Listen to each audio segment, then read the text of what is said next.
Hey guys, it's Joe, the Joe Madden Sports Podcast here, joined this afternoon by Kevin Thomas, professional handicapper over at Sports Memo and so many other places. Kevin, welcome back to the show. Great to be here. Thanks for having me as usual. I'm outside as we have no power. So if you get in a glare, I'm sorry, everybody, but this is the best I can do for some light. Definitely are going to have to fire up that barbecue if that power stays out, like we were saying. Get all that meat cooked up, Kevin. I know. I'm a little worried, but I think it should come back on because we're on one of those grids where there's a couple big super centers. So when they usually get back on pretty quick around here. So we'll see what happens. Absolutely. They're going to want to get that power on for you guys. We're going to talk some MLB. We're going to talk some NFL futures. Let's look at MLB first. I know you're looking at the matchup between the Philadelphia Phillies and the San Diego Padres here. We have a total of 7, low total in this one. The Padres favorite at home. What are you liking? I at first I started liking the Padres minus the run line because the Phillies. I mean, you had Zach Wheeler last night. He only got four and a half innings, and then they used their closer Corey Knebel. So I think we're going to see Familia tonight, and I'm not a fan. I think he's horrible. Ranger Suarez on the mound. I'm not sure what you're going to get. He's inconsistent. I mean, sometimes in the West Coast he actually does a little bit better, but with his inconsistency and stuff, I think we're going to go to the bullpen, and it's going to be a shit show for the better term there. So I'm more looking at the over 7. You have Musgrove, who COVID-19 hasn't pitched in 7 days, so I'm not sure if he had the symptoms, was in contact, but Maybe. like you, I know you had it, and you come back from that. I don't think you're going to go 7 innings in Major League Baseball if you had COVID. So I'm going to go ahead and take the over 7. I think that's probably the safest bet. I know Machado's out, so that line up, Machado's questionable, but the way he came off the field when he got injured, I don't see them playing him in this game. Bryce Harper is playing for the Phillies, so. But look, Machado's backup. Hey, Kim Young Sung, he had a hit. He's decent enough. I mean, he's batting 213, but the guy don't play much. So I would expect that 7 to be a safe over for lock tonight. Yeah, it's really interesting because this total is so low. But when we look at the last 27 meetings in San Diego, trending so solidly to that over there with 20 of those 27 going to that over, I think it's a strong way to go, especially when you mentioned coming back from COVID issues. Yes. Okay, we got to talk some NFL futures here, Kevin. I know you are looking at the NFC East. We have the Cowboys in that division, the New York Giants, the Philadelphia Eagles, and the Washington Commanders. What are you liking in here? Well, first off, I'm not a homo because or homer because of the Eagles, but I'm looking at the Eagles, and I'm not a fan.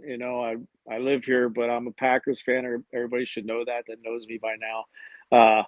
But if you break down each team, the Cowboys and offensive line problems now, Cooper's out of town, Gallup gone.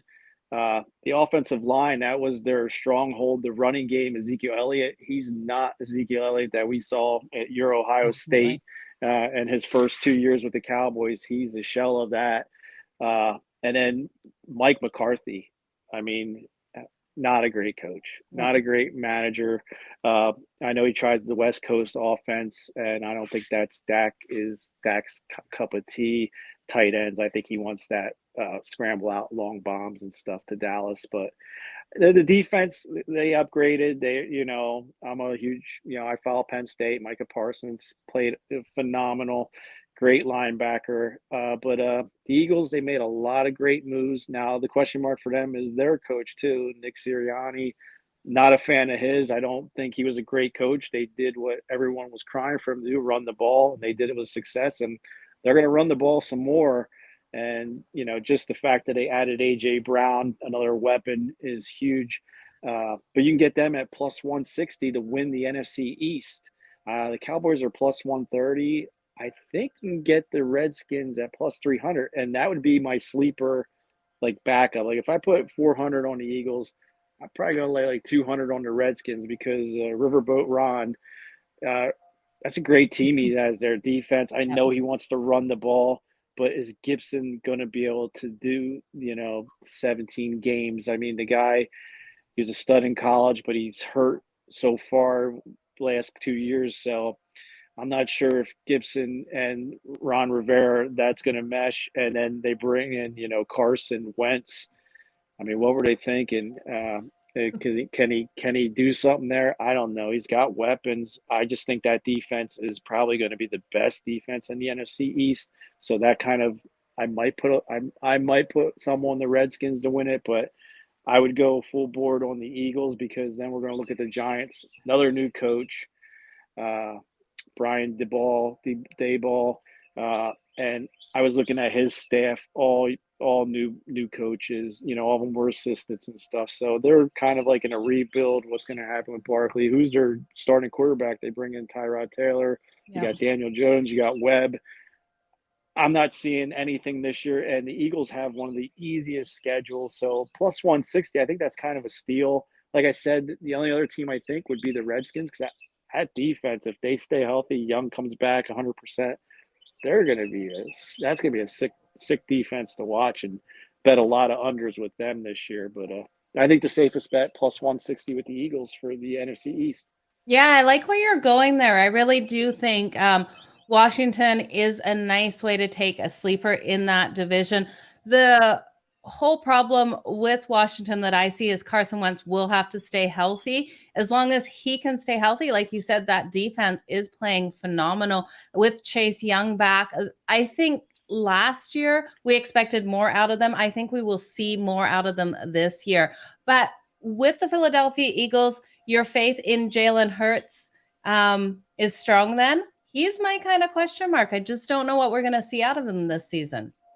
All the reports, everything I'm hearing on the local things, he's working 100%. They're liking what they see. The accuracy is a little better. I don't care if a quarterback's accurate. Look at Jeff Garcia back in the day. Yeah. The guy could scramble, make the short passes. I mean, did Montana have a huge arm? But the problem with Hurts was reading the defenses. We saw that in the Buccaneers game. He was horrible. He looked like a deer just standing in the middle of the road there. So my thing is if he studied the film and learns to read the defenses, I think they can run their way into winning this division. Because like I said, I think the Cowboys are on the wrong. The Cowboys are favored to win it, but I think they're going the wrong direction. And Mike McCarthy definitely isn't the answer there. Now, correct me if I'm wrong, but didn't the Philadelphia Eagles also improve their offensive line to give Jalen Hurts more time in the pocket there? Well, they kept everybody. Kelsey and that Dickinson kid, he's going to be there. And then they're pretty stacked. I mean, they kept the same roster, and then the big Samoan, he's going to be the one. And I think Brooks is the only one that they didn't sign, or Okay. it didn't even matter. He was like a backup anyway to the starters. So.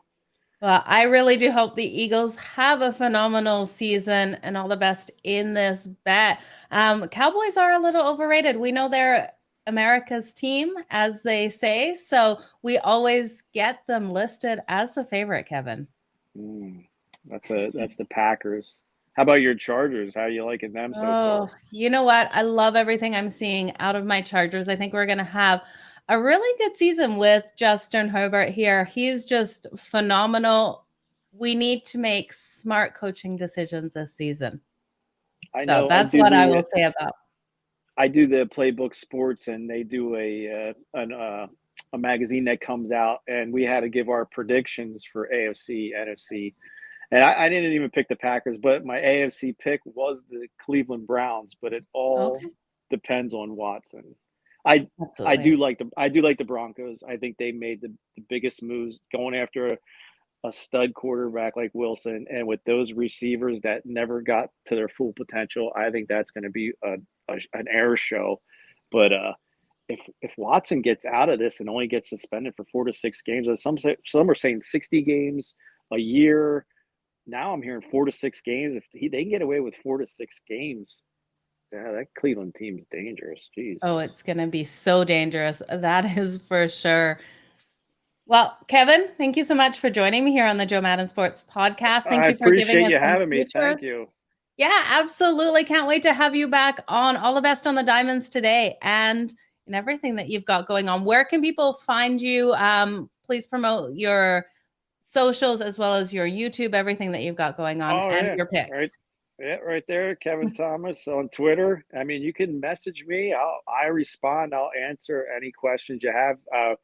Huge football, huge fantasy. I might even start dabbling in MLB fantasy next year. I'm looking into it, helping some guys out, but I'm not really ready to take that leap because I think that's 160 days of work plus what I Absolutely. do. So, but you can always message me there. You can find some great deals over at Sports Memo, Playbook Sports, Winning Cappers, Vegas Top Dogs, and hopefully Vegas Insiders soon. Hopefully, I hear back, and they had a lot of good things to say about Joe, and I can see why. Oh, I love it, Kevin. All the best. Can't wait to see everything that you have coming. So excited for it, Kevin. Have a great day. Thank you for joining me. You guys, I'll be back at the bottom of the hour with another Joe Madden Sports Podcast.